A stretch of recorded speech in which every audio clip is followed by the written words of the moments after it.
Bonjour, je suis Patrick Chambre. Alors je remercie Canal Autisme de me faire confiance sur ce module de formation dont le titre est, vous voyez exactement la même chose que moi, Autisme et enseignement supérieur. Alors je vais prendre 3 temps sur environ 1 heure que nous allons passer ensemble. D'abord pour vous dire voilà, pourquoi j'ai sans doute été invité à intervenir sur ce thème-là. Ensuite, dans un deuxième temps, j'essaierai de vous donner quelques informations sur deux enquêtes que j'ai pu conduire au sein du laboratoire. Et puis je finirai peut-être par la partie qui m'intéresse le plus, enfin que je pense être la plus importante, c'est si on accueille des étudiants du spectre de l'autisme à l'université, qu'est-ce qu'on peut faire en tout cas pour que cet accueil soit le plus efficace possible. Alors je reviens un petit peu sur cette première diapo, puisque j'y ai rajouté dans le modèle qu'on m'a proposé un certain nombre d'icônes. En haut à droite, vous avez par exemple l'Université Clermont-Auvergne. Donc voilà, moi je suis enseignant, professeur de psychologie cognitive à l'Université de Clermont-Auvergne, à Clermont-Ferrand.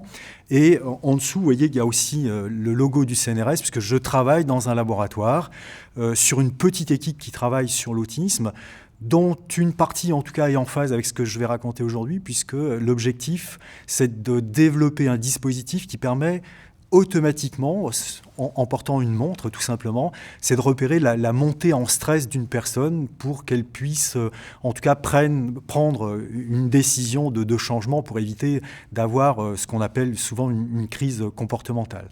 Donc voilà, je fais aussi de la recherche à Clermont-Ferrand dans le cadre de ce laboratoire. Deux logos encore à côté, PUFATSA, puisque mon rôle à l'Université de Clermont-Ferrand, c'est de développer une plateforme de formation à distance, mais je reviendrai à un moment sur cet aspect-là un petit peu plus loin dans mon intervention. Et puis le dernier logo, c'est celui de l'ARAPI pour l'Association pour la recherche sur l'autisme et la prévention des inadaptations, dont je suis actuellement le vice-président. Une structure qui, là aussi, a pour mission d'œuvrer pour faciliter la vie quotidienne de toutes les personnes qui relèvent du spectre de l'autisme. Voilà en tout cas quelles sont, moi, mes convictions et les convictions qui m'amènent aujourd'hui à vous parler.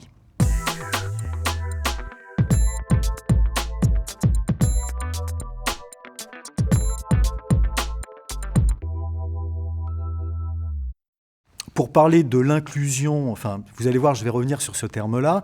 Il se trouve que mon implication au niveau national me conduit dans une commission de travail au ministère de l'Enseignement supérieur et de la Recherche. L'idée étant, en effet, de donner des éléments aux universités pour faire un accueil des étudiants dans les meilleures conditions.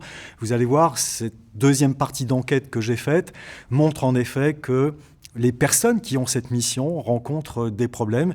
Les étudiants qui sont dans cette situation rencontrent des problèmes. L'objectif serait bien d'essayer de donner des informations, au moins aux personnes qui accueillent les étudiants à l'université, pour que cet accueil se fasse dans les meilleures conditions.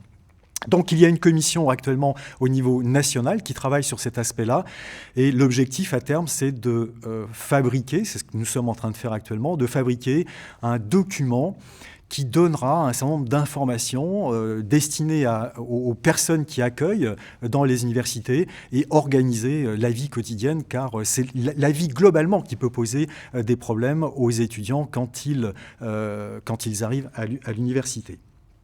Alors, il y a peu de temps, j'ai fait une intervention sur ce qu'on appelait l'inclusion des personnes du spectre de l'autisme dans l'enseignement supérieur. Je voudrais revenir un petit peu là-dessus parce que c'est un terme que je n'aime pas forcément, parce qu'il renvoie à une position que je ne partage pas en tout cas.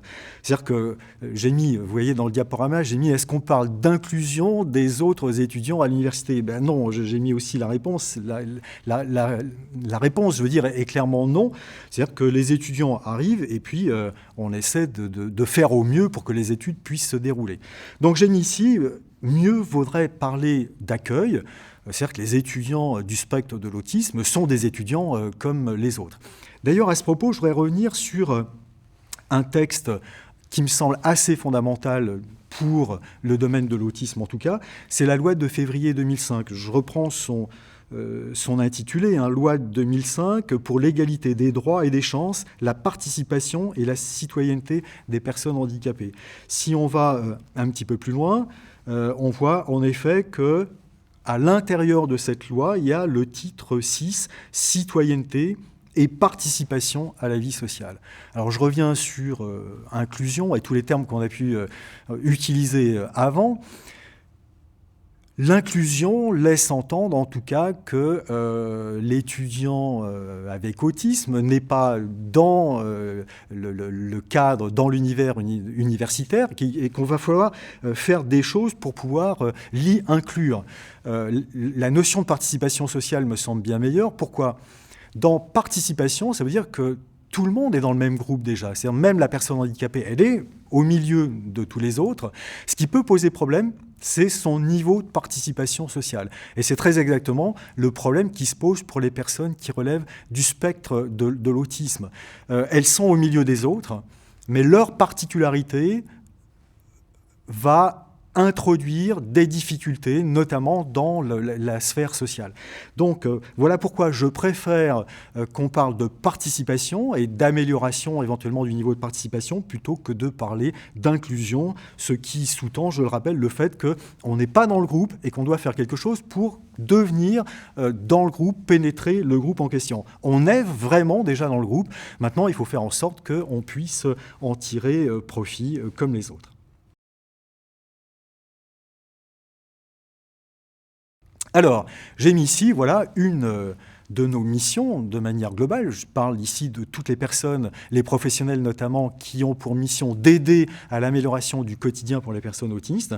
J'ai mis notre rôle, voilà, c'est optimiser le niveau de participation sociale. Je ne reviens pas sur participation sociale, mais je voudrais revenir sur optimiser. Je reviens sur optimiser car parfois, parce que l'autisme, vous avez dû le voir sur d'autres modules de formation, parce que l'autisme, c'est un problème de handicap social, c'est-à-dire c'est la compétence sociale qui est mise ici en difficulté, eh bien, parfois les professionnels vont faire en sorte que la participation sociale devienne maximale. Alors on va inscrire ici à droite, à gauche, au groupe de théâtre, au groupe sportif, mais ça, ce n'est pas l'optimisation. L'optimisation, c'est quoi? C'est avoir un niveau de participation sociale qui nous convient personnellement. Or, vous savez que chacun a un besoin de participation sociale qui est extrêmement différent. D'une personne à une autre, ces besoins sont très différents.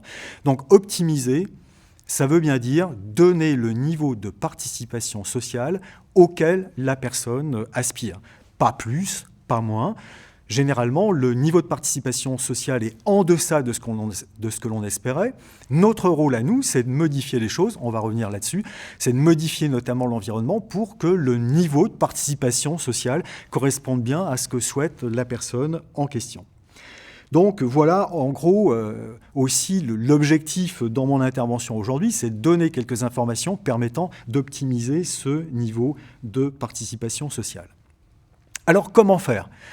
Comment faire, quel que soit le domaine du handicap, en tout cas, je mets ici la totalité de ma diapositive. Ce qui est important déjà, c'est de s'appuyer sur ce que l'on sait du point de vue scientifique. Alors vous savez que, je ne sais pas depuis combien de temps, mais en tout cas dans les 20 dernières années ici qui se sont écoulées, on a appris plein de choses sur l'autisme, notamment sur les particularités de l'autisme, les particularités qui font qu'on donne ce diagnostic d'autisme. Si on a une bonne connaissance de ces particularités, eh bien on va pouvoir agir sur deux fronts, deux dimensions. Celle du haut que j'ai mise, c'est apprendre. En effet, si les personnes ont des caractéristiques, ce que l'on peut faire, c'est essayer de modifier les caractéristiques de la personne. Vous savez par exemple que les personnes autistes peuvent avoir d'énormes difficultés à lire les expressions faciales. Or, dans une journée, on ajuste notre comportement en regardant, en observant les autres. Ce que les autres nous renvoient comme expression faciale nous permet, dans pas mal de cas, d'ajuster notre comportement. Donc, une des premières voies, c'est apprendre. La deuxième voie, compte tenu des caractéristiques connues de ces personnes-là, ce que l'on peut faire, c'est aménager l'environnement. Alors, quand je dis aménager l'environnement, c'est dans deux dimensions. dans la dimension physique, d'une certaine manière. Vous allez voir, je vais revenir sur les particularités d'intégration sensorielle. Mais ce que l'on peut faire, par exemple, c'est de faire en sorte de ne pas mettre une personne autiste dans une situation de travail où il y a énormément de sollicitations visuelles, de sollicitations auditives. Donc ça relève de l'aménagement, je dirais, physique de l'environnement. Mais il y a aussi un aménagement social. Et dans le cadre de l'autisme, évidemment, cet aménagement, je ne vais pas dire qu'il est à privilégier, mais il est à prendre comme étant un point absolument essentiel. Vous avez vu sur la diapo que j'ai présentée, je n'ai pas mis A comme autisme, j'ai mis H comme handicap, puisque ce grand principe de modification des caractéristiques de la personne et de modification de l'environnement, eh bien, sont des principes qui valent à peu près pour toutes les personnes qui ont, disons, un fonctionnement qui n'est pas totalement standard. Alors, je ne vais pas prendre dans la séquence que je suis en train de tourner toutes les caractéristiques de l'autisme, mais vous allez voir dans la deuxième partie, je vais en prendre au moins deux, les problèmes d'intégration sensorielle d'une part, et les problèmes de cohérence centrale pour illustrer en tout cas l'attention qu'on doit avoir dans l'environnement des personnes autistes pour favoriser leur vie au niveau du quotidien universitaire. Alors, j'ai entouré la partie aménagée parce que dans le cadre universitaire, je pense que le rôle est davantage de l'aménagement de l'environnement physique et social plutôt que la mission d'apprendre, enfin de changer les caractéristiques de la personne autiste. Ce n'est pas exclu, mais ce que l'on souhaiterait, ce que l'on souhaiterait voir en effet, c'est qu'il y ait une personne référente chargée de coordination de ces deux voies d'action, mais notamment la coordination des voies d'action pour modifier les caractéristiques de la personne. Bon, assez souvent, je propose en tout cas cette solution, c'est que c'est bien que pour chaque personne autiste, il y ait un référent psychologue qui coordonne tous les professionnels, enfin toutes les personnes qui ont pour mission d'améliorer le quotidien. Donc j'ai aménagé ici parce que l'essentiel de ce que je vais dire maintenant correspond à l'aménagement de l'environnement pratique et de l'environnement social.